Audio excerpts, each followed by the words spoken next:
আগামীকালের দৈনিক রাশিফল নিয়ে বিস্তারিত আলোচনা করব 12টি রাশির ভালো এবং মন্দ নিয়ে। এটা অতি পরিচিত প্রোগ্রাম। প্রত্যেকটা দিন আমি দৈনিক রাশিফল নিয়ে আলোচনা করি আপনাদের অ্যালার্ট করার জন্য। আগামীকাল 20 এপ্রিল সোমবার, অক্ষয় তৃতীয়া তিথি, রোহিণী নক্ষত্র, সৌভাগ্য যোগ ও জন্মরাশি বৃষ। এবার 12টি রাশিকে নিয়ে বিস্তারিত আলোচনা করব। কোন কোন দিক থেকে ভালো, কোন কোন দিক থেকে খারাপ, সবটাই বোঝানোর চেষ্টা করব। সঙ্গে থাকলে সবটাই জানতে পারবেন আগামীকালের অশুভ সময়, রাহুকাল যেটাকে বলা হয়, এছাড়া শুভ সময় এবং লাকি নাম্বার বেশ কিছু জাতক জাতিকাদের কাজে আসবে, তাই সঙ্গে থাকার অনুরোধ রইল। আগামীকাল ভীষণ শুভ দিন, অক্ষয় তৃতীয়া এবং বেশ কিছু দেবদেবীর আবির্ভাব এবং পূজা। বিস্তারিত বলতে গেলে আপনাদের ধৈর্য থাকবে না, তাই শুধু একটা কথাই আমি বলি যে এই দিনটি অত্যন্ত শুভ। প্রত্যেকের ভালো হোক, ভালো কাটুক, মন মানসিকতা ভালো রাখুন, সুস্থ এবং আর্থিক দিক থেকে অনেকটা উন্নতি করতে পারবেন। এবার আসি বিস্তারিত আলোচনায়। তার আগে আমার সাথে কিভাবে যোগাযোগ করবেন সেই বিষয়টা একটু বলে নিই। নমস্কার, জয় মা কামাখ্যা, জয় মা তারা। যারা ভীষণভাবে বিপদে আছেন, বহু জায়গায় গিয়েও কোনো লাভ হয়নি বা কোথায় যাবেন বুঝতে পারছেন না, আমি বলবো একবার হলেও আমার সাথে সাক্ষাৎ করতে পারেন। আমাকে দুটো জায়গায় পাবেন। তবে যারা ভীষণভাবে সমস্যা আছেন, বিপদে আছেন, তারাই একমাত্র যোগাযোগ করবেন। আমার নিজের মন্দির 10 মহাবিদ্যা কালীবাড়ি, আমি থাকছি, আর তারাপীঠ থাকছি। যারা তারাপীঠ আসতে চাইছেন তন্ত্রের কাজ নিয়ে, তারাপীঠ মহাশ্মশানে আমাকে পাবেন অমাবস্যা পূর্ণিমায়। এটা সম্পূর্ণভাবে তন্ত্র। যারা দেখাতে চাইছেন, আপনাদের ভীষণভাবে বিপদে আছেন, এখানে মারণ, উচ্চাটন এবং শত্রু দমন, বশীকরণ, বিচ্ছেদ, তারাই তারাপীঠে যোগাযোগ করবেন। আমাকে অমাবস্যা এবং পূর্ণিমায় তারাপীঠ মহাশ্মশানেই পেয়ে যাবেন। আর এটা কিন্তু সামনের অমাবস্যা থেকে শুরু হবে। সামনের অমাবস্যা থেকে প্রত্যেকটা অমাবস্যা পূর্ণিমায় আমাকে কোথাও খোঁজার দরকার নেই, তারাপীঠ মহাশ্মশানে পেয়ে যাবেন। আর বিস্তারিত জানতে আমাদের তারাপীঠ বলে একটি নাম্বার দেওয়া থাকবে, কল করে জেনে নিতে পারেন। আর আমার নিজের মন্দির 10 মহাবিদ্যা কালীবাড়ি, বীরনগর, এখানে প্রত্যেক সপ্তাহে 3 দিন করে পেয়ে যাবেন, সোমবার, মঙ্গলবার, বুধবার। এছাড়াও যারা অনেক দূর থেকে দেখছেন, অনলাইনে পেয়ে যাবেন প্রত্যেকটা দিন। অনলাইনের ক্ষেত্রে যদি আপনার মনে হয় না আমার প্রয়োজন আছে, আপনি আপনার বাড়ি, আমি আমার মন্দিরে বসে আপনার যে কোনো সমস্যা নিয়ে আলোচনা করতে পারবেন। এর জন্য আপনাকে 62 নাম্বারটাকে সেভ করে নিতে হবে। সেই নাম্বারে কল করবেন এবং আপনি ভালো করে জানবেন, বুঝবেন। যদি মনে হয় তাহলে অবশ্যই যোগাযোগ করে নেবেন, নামটা লিখে দেবেন। এটা আমার 10 মহাবিদ্যা মন্দিরে আসার ক্ষেত্রেও, অনলাইনের ক্ষেত্রেও 62 নাম্বারটা অবশ্যই সেভ করে নিন। যদি আপনার প্রয়োজন থাকে তো আমার সাথে অবশ্যই সাক্ষাৎ করতে পারবেন। এবার আসুন আজকের যে মূল আলোচনা। আজকের আলোচনা দৈনিক রাশিফল। এই দৈনিক রাশিফল নিয়ে আমি প্রত্যেকটা দিন আলোচনা করি আপনাদের অ্যালার্ট করার জন্য। আপনারা যদি সঠিকভাবে এই আলোচনা শুনে বুঝে নিজে তৈরি থাকতে পারেন, তাহলে কিন্তু ভাগ্যের চাকা অবশ্যই আপনার ঘুরবে। আর যদি মনে হয় যে না আমি কানে শুনবো আর সব আমি পেয়ে যাব, তাহলে ভুল করছেন। কখনোই আপনার জীবনের উন্নতি হবে না। কানে শুনে কখনো ভাগ্য বদলায় না, কানে শুনে সেটাকে কাজে লাগাতে হবে, তবে ভাগ্য বদলাবে। আগামীকাল 4টে রাশির জাতক জাতিকাদের অর্থপ্রাপ্তির যোগে ভাগ্য বদলাবে। 4 রাশির জাতক জাতিকাদের শুভ কোনো খবর আসতে পারে।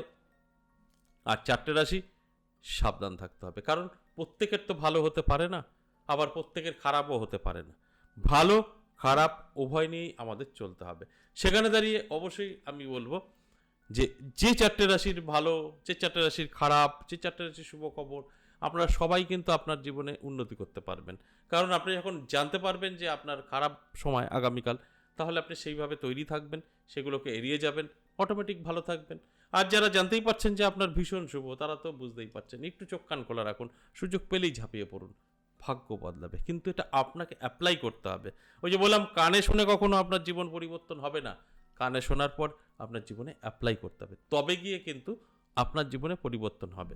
এবার আসুন মেষ থেকে মিন 12টি রাশিকে এক একটা রাশি ধরে ধরে বলবো, এর মধ্যে কোনটা আপনার রাশি, তারপর আমি কি বলছি সেটা আপনার জীবনে অ্যাপ্লাই করে চলুন, দেখবেন আপনি জীবনে অনেক কিছু করতে পারবেন। আর আপনার রাশি আমি বলছি, আপনার কোনো গুরুত্ব নেই, ঠিক আছে, যা হবে হবে, আমি তো হয়েই গেছি ধনী বড় লোক, কিছুই হবে না, জায়গায় দাঁড়িয়ে থাকবেন। মেষ রাশি, মেষ রাশির জাতক জাতিকাদের আমি বলবো আগামীকাল দিনটি কিন্তু আপনার জন্য যথেষ্ট শুভ থাকবে, পজিটিভ থাকবে, যে কোনো কাজে সাকসেস পাবেন, আটকে থাকা কাজ ক্লিয়ার হবে। এর জন্য কিন্তু অ্যালার্ট থাকতে বলবো, চোখ কান খোলা রাখতে বলবো, এবং যেটা আপনার প্রয়োজন সেই প্রয়োজনটা মেটানোর চেষ্টা করতে হবে, সেখান থেকে আপনার গুড রেজাল্ট আসতে পারে। তাই অবশ্যই আমি বলবো অ্যালার্ট থাকুন, চোখ কান খোলা রাখুন। বৃষ রাশি, বৃষ রাশির জাতক জাতিকাদের কিন্তু অবশ্যই মিশ্র ফল পাবেন, ভালো এবং মন্দ।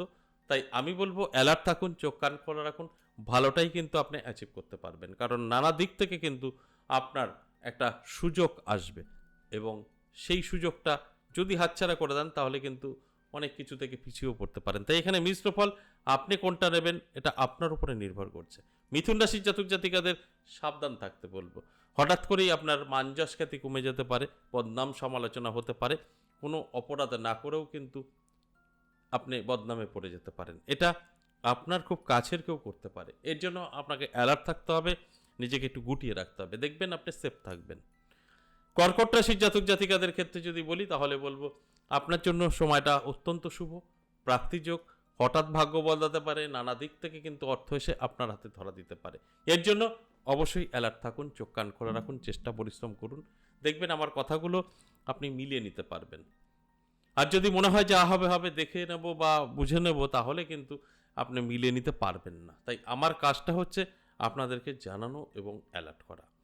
সিংহ রাশি, সিংহ রাশির জাতক জাতিকাদের ভালো সময়, আপনি যদি অ্যালার্ট থাকতে পারেন তাহলে অনেক সুযোগ পাবেন, হঠাৎ করে আটকে থাকা কাজ ক্লিয়ার হতে পারে, শুভ কোনো খবর আসতে পারে, নানা দিক থেকে আপনার কিন্তু মান যশ খ্যাতিও বৃদ্ধি পেতে পারে, এগুলো সবটাই পজিটিভ। তাই সিংহ রাশির জাতক জাতিকাদের বলবো চোখ কান খোলা রাখুন, অ্যালার্ট থাকুন, যদি কখনো সুযোগ আসে অবশ্যই সেটা হাতছাড়া করবেন না, দেখবেন কিছু না কিছু পরিবর্তন আপনার হবে, সেটা পজিটিভই হবে।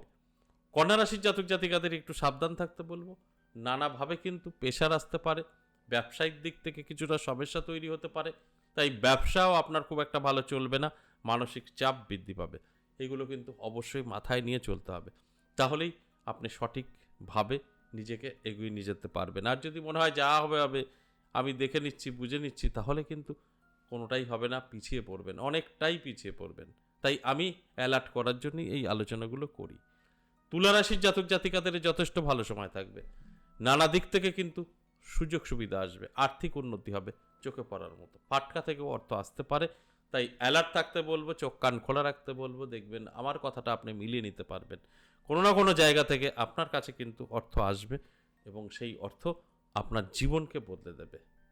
তাই অ্যালার্ট থাকার কারণেই মানে আপনার জীবনের উন্নতি হবে, তাই অ্যালার্ট কিন্তু থাকতে হবে। আপনি অ্যালার্ট না থাকলে আপনার জীবনে উন্নতি হবে না। কানে শুনে ধনী হওয়া যায় না, কানে শুনে সেইগুলো জীবনে অ্যাপ্লাই করলে ধনী হওয়া সম্ভব। বৃশ্চিক রাশির জাতক জাতিকাদের অবশ্যই বলবো অ্যালার্ট থাকুন, আপনার বন্ধু এবং বান্ধবী দ্বারা একটা বদনাম সমালোচনা হতে পারে, অর্থ নষ্ট হতে পারে, ঝামেলায় ফেসে যেতে পারেন। তাই এটা অ্যালার্ট থাকলে কন্ট্রোল করতে পারবেন, তাছাড়া কিন্তু এটা কন্ট্রোল হবে না, আপনার মান যশ খ্যাতি কিন্তু কমবে, এবং নানা দিক থেকে আপনি প্রেশারে পড়ে যাবেন। তাই আমার কাজ আপনাদেরকে জানানো, এবার আপনার দায়িত্ব কিভাবে এর থেকে আপনি কন্ট্রোল থাকবেন। ধনুরাশির জাতক জাতিকাদের সময় যথেষ্ট পজিটিভ থাকছে, ভালো থাকছে, হঠাৎ ভাগ্য বদলাতে পারে, নানা দিক থেকে অর্থ এসে ধরা দেবে, এবং আপনি যে চাহিদা আপনার আছে বা যেই ইচ্ছাটা আপনার আছে সেই চেষ্টা করলেই ইচ্ছাটা পূরণ করতে পারবেন। নানা দিক থেকে কিন্তু আপনার জীবনে সুযোগ সুবিধা আসবে, সেগুলোকে গ্রহণ করলে ভাগ্যের চাকাও আপনি ঘুরিয়ে নিতে পারবেন, অর্থাৎ এটা কিন্তু পজিটিভ। মকর রাশির জাতক জাতিকাদের ক্ষেত্রে বলবো সাবধান থাকুন, আপনার স্বাস্থ্য সাথ দেবে না, হঠাৎ করেই স্বাস্থ্যের প্রবলেম দেখা দেবে, নানাভাবে একটা চাপে থাকবেন। তাই শরীরের যত্ন নিতে বলবো, রিচ খাবার থেকে দূরে থাকতে বলবো, তাহলে দেখবেন অনেকটা ভালো থাকবেন, তা না হলে সমস্যা কিন্তু তৈরি হবে। কুম্ভ রাশির জাতক জাতিকাদের ক্ষেত্রে কিন্তু বলবো সময়টা অবশ্যই মিশ্র ফল, ভালো এবং মন্দ, এটা আপনার দায়িত্ব, আপনি কোনটা গ্রহণ করবেন। তাই অ্যালার্ট থাকতে বলবো প্রথমেই। এছাড়া অন্যান্য দিক থেকে কিন্তু অবশ্যই ভালো রেজাল্ট আপনার থাকছে, ইনকাম আপনার কিছু হলেও বৃদ্ধি পাবে, খরচটাও বাড়বে, এটাকেই কন্ট্রোল করতে হবে, আয় এবং ব্যয়, তাহলে কিন্তু আপনি ভালোভাবে নিজেকে সঠিক জায়গায় পৌঁছাতে পারবেন।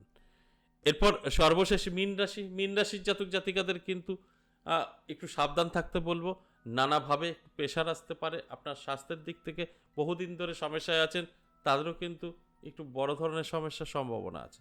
আর যারা সুস্থ আছেন তাদের জন্য কিন্তু বলবো একটু চোখ কান খোলা রাখুন। আঘাত লাগা, চোট লাগা, ছোটোখাটো অ্যাক্সিডেন্ট, বড় কিছু নয়, এগুলো কিন্তু হতে পারে। এই আলোচনাগুলো সম্পূর্ণ অ্যাভারেজ এবং সর্বজনীন। এখানে কারোর ব্যক্তিগত জন্মছক বা হস্তরেখা বিচার বিশ্লেষণ করে আলোচনা করা হয়নি। সেক্ষেত্রে দাঁড়িয়ে কিন্তু 50% মিলবেই, যে কথাটা আমি বলি। তাই সকলের জন্য কিন্তু নাও মিলতে পারে, 50% মিলবে আর 50% মিলবে না। কারণ প্রত্যেকেরই জন্মছক বা হস্তরেখা আলাদা আলাদা হয়, গ্রহ নক্ষত্রের অবস্থান আলাদা আলাদা হয়। তাই আমি প্রত্যেকটা দিন এই কথাগুলো বলি। এবার বলবো আগামীকালের অশুভ সময়, যেটা আমরা রাহু কাল বলি। আগামীকাল রাহুকাল সময় সকাল 6:48 থেকে সকাল 8:24, সময়টা রাহুকাল। কোনো শুভ কাজ করা যাবে না। এছাড়া সারাটা দিন কিন্তু শুভই থাকছে। আর আগামীকালের লাকি নাম্বার, এই লাকি নাম্বারটা অনেকেরই কাজে আসবে। 8, 6, 4 এবং 3, এটা 12টি রাশির জন্যই প্রযোজ্য। আশা করি বুঝতে পেরেছেন। আজ এ পর্যন্তই, আবারও আসবো নেক্সট ভিডিও নিয়ে। ততক্ষণ ভালো থাকুন। নমস্কার।